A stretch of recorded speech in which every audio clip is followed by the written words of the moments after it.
ജമ്മു കാശ്മീരിലെ പഹൽഗാമിൽ വിനോദസഞ്ചാരികൾ ഉൾപ്പെടെ 26 പേർ കൊല്ലപ്പെട്ട ഭീകരാക്രമണത്തെക്കുറിച്ച് ന്യൂയോർക്ക് ടൈംസിന്റെ റിപ്പോർട്ടിൽ നിശ്ചിതമായി വിമർശിച്ച അമേരിക്കയിലെ ട്രംപ് ഭരണകൂടം.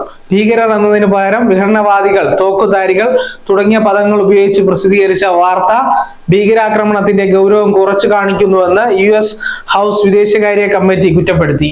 ന്യൂയോർക്ക് ടൈംസ് വാർത്തയുടെ സ്ക്രീൻഷോട്ട് എക്സിൽ പങ്കുവെച്ചുകൊണ്ട് കമ്മിറ്റി ഈ വാർത്തയിൽ വിഘടനവാദികൾ എന്ന ഇംഗ്ലീഷ് വാക്ക് വെട്ടി ഭീകരർ എന്ന അർത്ഥം വരുന്ന ടെററിസ്റ്റ് എന്ന ഇംഗ്ലീഷ് വാക്ക് ചുവന്ന അക്ഷരത്തിൽ എഴുതി ചേർക്കപ്പെട്ടു. ഇന്ത്യയിലും ഇസ്രായേലിലും എല്ലാം നടക്കുന്ന ഭീകരാക്രമണങ്ങളോടുള്ള ന്യൂയോർക്ക് ടൈംസിന്റെ നിലപാടാണെന്നും ഭീകരവാദത്തെ അങ്ങനെ തന്നെ പറയണമെന്നും കമ്മിറ്റി നിർദ്ദേശിച്ചു. ഇതിനിടെ അമേരിക്കൻ പ്രസിഡന്റ് ഡൊണാൾഡ് ട്രംപ് ഫോണിൽ പ്രധാനമന്ത്രി മോദിയുമായി സംസാരിക്കുകയും സംഭവത്തെ അപലപിക്കുകയും അനുശോചനം രേഖപ്പെടുത്തുകയും ചെയ്തിരുന്നു. US വൈസ് പ്രസിഡന്റ് JC വാൻസും പ്രധാനമന്ത്രി മോദിയെ വിളിച്ച് ആക്രമണത്തെ അപലപിച്ചു. ഭീകരാക്രമണം നടന്ന സമയത്ത് വാൻസും കുടുംബവും ഇന്ത്യയിലായിരുന്നു. ന്യൂസ് ഡെസ്ക് സാഗ് ന്യൂസ്. നേരിന്റെ വാർത്തകൾ നിങ്ങളുടെ വിരൽത്തുമ്പിൽ എത്താനായി സാഗ് ന്യൂസ് ചാനൽ സബ്സ്ക്രൈബ് ചെയ്തും ഷെയർ ചെയ്തും ഒരു ശരിയായ മാധ്യമ നിലപാടിന് നിൽക്കാൻ ഞങ്ങൾ നിങ്ങളെ ക്ഷണിക്കുന്നു.